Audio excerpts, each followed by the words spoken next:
اسلام کی شہزادیوں، السلام علیکم رحمۃ اللہ وبرکاتہ۔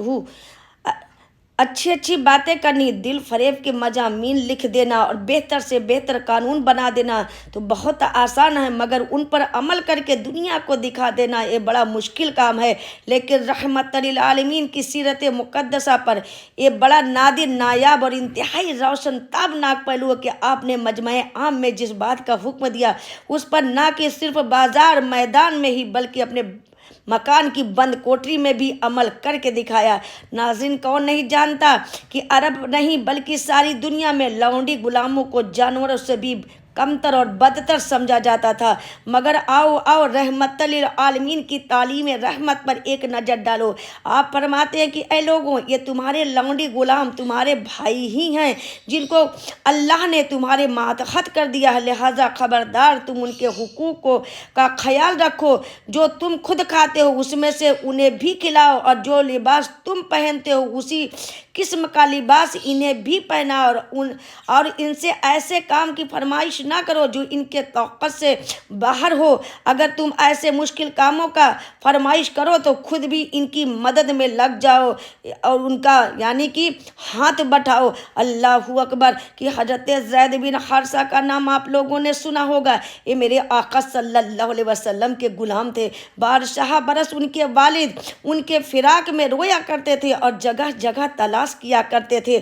آخر ایک دن مکہ کی گلیوں میں یعنی باپ بیٹے کی ملاقات ہوئی۔ باپ بیٹے ایک دوسرے سے بغل گیر ہو کر خوب روئے۔ یعنی مہربان باپ نے میرے آقا صلی اللہ علیہ وسلم سے عرض کیا کہ آپ میرے نور نظر لگتے جگر زید کو مجھے عنایت فرما دیجئے، واپس کر دیجئے۔ آپ جتنی قیمت کہیں گے، جتنا دینار کہیں گے، میں ادا کرنے کے لیے تیار ہوں۔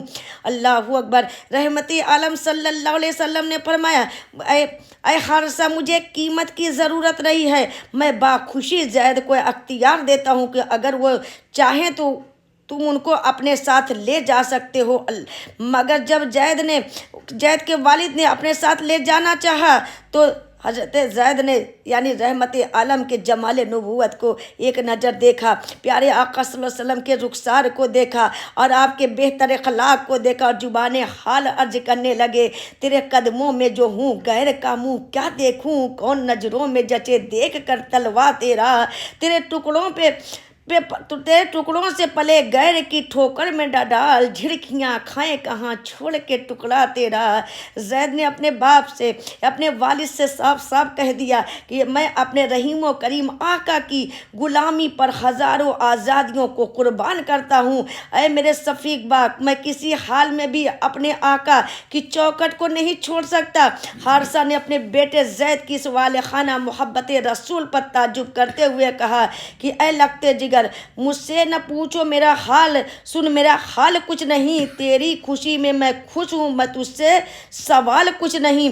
جب حارثہ یعنی چلے گئے تو رحمت للعالمین نے زید کو آزاد کر کے اپنا منہ بولا بیٹا بنا لیا اور آخری دم تک اپنے اس فرزند مصنوعی کو ایسا نوازا، اتنا نوازا کہ ان کے بیٹے وسامہ کو جو غلام زادے تھے، اپنے نواسے حسین کو جو امام زادے تھے، دونوں کو اپنے دوش نبوت پر بٹھا کر مجمع عام میں تشریف لاتے تھے۔ شفیق جون پوری مرحوم نے اس انوکھے تاریخی واقعہ کو دو شعروں میں اس طرح سمویا ہے کہ جس جگہ تذکرہ خیر الانام ہوتا ہے، جس جگہ تذکرہ خیر الانام ہوتا ہے، جلی حرفوں میں وسامہ کا نام آتا ہے۔ ایک کندھے پہ لگتے جگر شیر خدا، دوسرے کندھے پہ فرزند غلام آتا ہے۔ سبحان اللہ۔